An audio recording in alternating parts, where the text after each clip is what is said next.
సాయి కిరణ్. జై తెలంగాణ, జై తెలంగాణ, జై తెలంగాణ. కేసీఆర్ గారి నాయకత్వం, జోగురామన్న గారి నాయకత్వం. జై తెలంగాణ, కేసీఆర్ గారి నాయకత్వం, జోగురామన్న గారి నాయకత్వం. కేసీఆర్ గారి నాయకత్వం, జోగురామన్న గారి నాయకత్వం. జై తెలంగాణ, జై తెలంగాణ, జై తెలంగాణ, జై తెలంగాణ, జై బీఆర్ఎస్, జై బీఆర్ఎస్. కేసీఆర్ గారి నాయకత్వం వర్ధిల్లాలి, వర్ధిల్లాలి. అందరూ రండి, లైన్ సాయి కిరణ్ రెడ్డి, ప్రశాంత్, లౌకిత్ రెడ్డి, తరుణ్, రేవంత్ రెడ్డి, ఆర్యన్ రెడ్డి. జై తెలంగాణ, జై తెలంగాణ, కేసీఆర్ గారి నాయకత్వం, జోగురామన్న గారి నాయకత్వం. కేసీఆర్ గారి నాయకత్వం, జోగురామన్న గారి నాయకత్వం. జై తెలంగాణ, జై తెలంగాణ, జై తెలంగాణ, జై బీఆర్ఎస్, జై బీఆర్ఎస్. అజయ్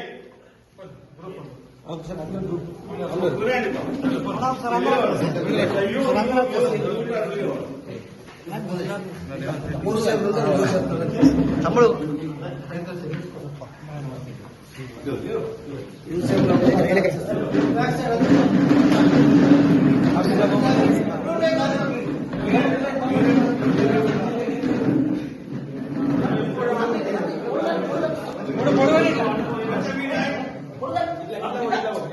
కాకా కాకా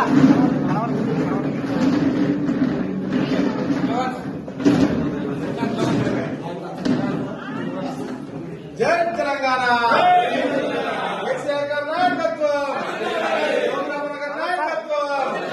జై తెలంగాణ, కేసీఆర్ గారి నాయకత్వం, కేసీఆర్ జై బీఆర్ఎస్, కేసీఆర్ గారి నాయకత్వం, జోగురామన్న గారి నాయకత్వం, కేసీఆర్ గారి నాయకత్వం. జై తెలంగాణ.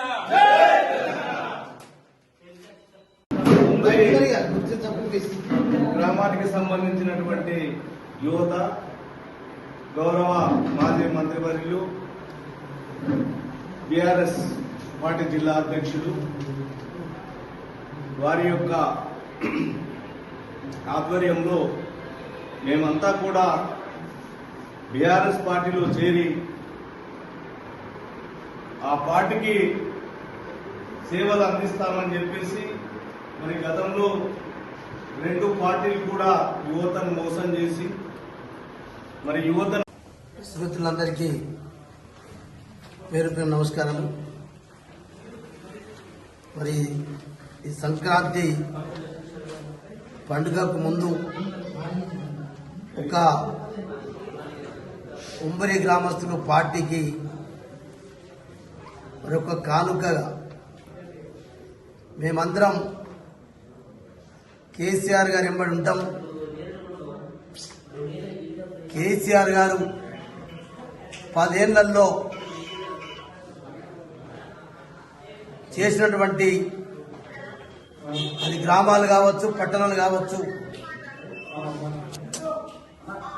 మరి అభివృద్ధి జరిగింది. కాబట్టి మేమందరం బీఆర్ఎస్ పార్టీలోనే చేరుతామని చెప్పి ఉంబరి గ్రామానికి సంబంధించినటువంటి మరి యువకులందరూ, మా ఈరన్న ఉప సర్పంచ్ వారి ప్రోద్బలంతో కన్య సాయి కుమార్, కన్య అంకిత్, కన్య సాయి తేజ, కన్య పవన్, కన్య వంశీ, కన్య యోగి, ఏనుగు ప్రతాప్ రెడ్డి, కళ్యాం తరుణ్ రెడ్డి, కళ్యాం సాయి కిరణ్ రెడ్డి, గోర్కర్ ప్రశాంత్, కళ్యాం లౌకిత్ రెడ్డి, గోర్కర్ తరుణ్, కళ్యాం రేవంత్ రెడ్డి, ఏనుగు ఆర్యన్ రెడ్డి, గోర్కర్ ప్రఫుల్, గోర్కర్ యోగేష్, చిత్తడి వర్ధన్, దాసరి శివతేజ, కొమ్ముల శ్రీకర్ రెడ్డి, గోర్కర్ శుభం, ఆకుల సృజన్, పూసం కేశవ్, గోర్కర్ అజయ్ ఈ నాయకత్వంలో బీఆర్ఎస్ పార్టీలో చేరి గులాబీ కండువా కప్పుకున్న సందర్భంగా వారికి మా పార్టీ పక్షాన స్వాగతం, సుస్వాగతం.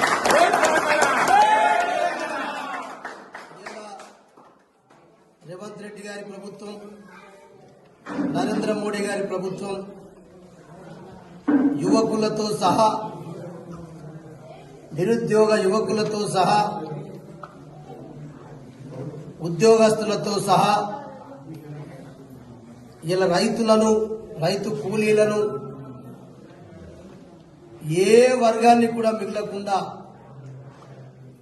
ఈ భారతీయ జనతా పార్టీ ప్రభుత్వం, కాంగ్రెస్ పార్టీ ప్రభుత్వం, రెండు పార్టీలు మోసం చేసినాయి. భారతీయ జనతా పార్టీ అయితే 12 ఏళ్ళు అయిపోయి 13 ఏళ్లలో పడ్డది. రేవంత్ రెడ్డి గారి ప్రభుత్వం 2 ఏళ్ళు అయిపోయి 3వ సంవత్సరం మొదలైంది. ఇచ్చినటువంటి హామీలన్నీ కూడా తుంగల దొక్కేసింది. ఒకటే తాజా ఉదాహరణ, ఇటువంటి యువకులకు గతంలో కేటీఆర్ గారు యువ నాయకుడు మరి ఐటీ శాఖ మంత్రిగా ఉంటే 40 కోట్ల రూపాయలతోటి ఒక ఆదిలాబాద్ జిల్లా, మారుమూల జిల్లా, మరి ఇలా మహారాష్ట్ర సరిహద్దున్నటువంటి జిల్లాలో కూడా ఐటీ టవర్ 40 కోట్లతోటి మంజూరు చేసుకుని అది ఇలా పూర్తి చేసుకుంటున్నాం. సంవత్సరానికి ఒక 500 నుంచి 800 మంది యువకులకు ఉద్యోగం ఇచ్చేటువంటి అవకాశాన్ని కల్పించింది గతంలో ఉన్నటువంటి ప్రభుత్వం. దాని తర్వాత ఇలా బిఎస్ అగ్రికల్చర్ కాలేజ్ తీసుకొచ్చినాం. ఇప్పుడు 3వ బ్యాచ్ నడుస్తుంది. 2 బ్యాచ్లు ఇక్కడ నడిస్తే 3వ బ్యాచ్కు కూర్చునటానికి కూడా రూములు లేకుంటే జగిత్యాలలో 3rd బ్యాచ్ నడుస్తాం. అంటే first year, second year batch ఇక్కడ నడిస్తే 3rd ఇయర్ బ్యాచ్ జగిత్యాల నడుస్తుంది. అంటే ఇక్కడ ఉన్నటువంటి ఎమ్మెల్యే, ఎంపీకి సిగ్గుండాలి కదా.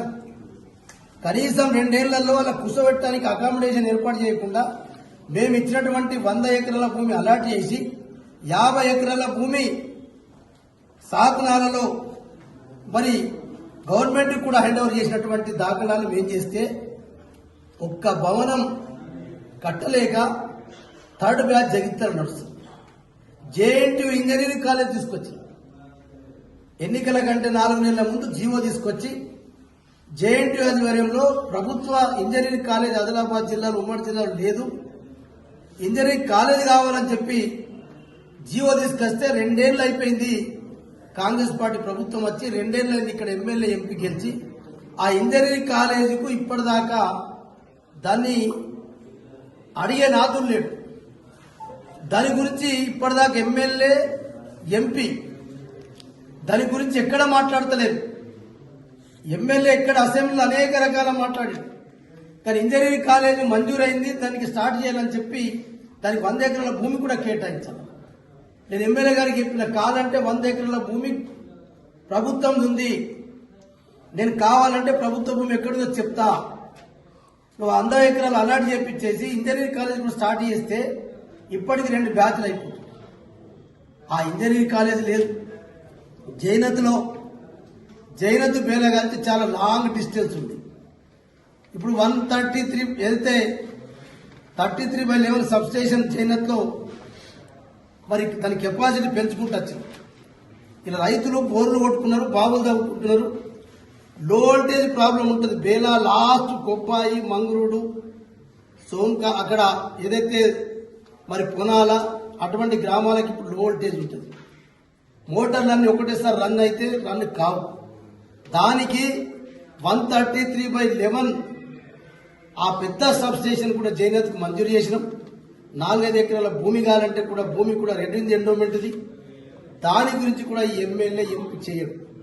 అంటే ఇట్లా ఇటు యువకులు, ఇటు రైతులు, ఇటు మహిళలు, ఇటు నిరుద్యోగ యువతీ యువకులు నిరుద్యోగ భృతి చెప్పిండ్రు, ఉద్యోగ క్యాలెండర్ ఇచ్చిండ్రు. మేమిచ్చిన ఉద్యోగాలే వాళ్ళు ఇచ్చిరని చెప్పుకుంటున్నారు.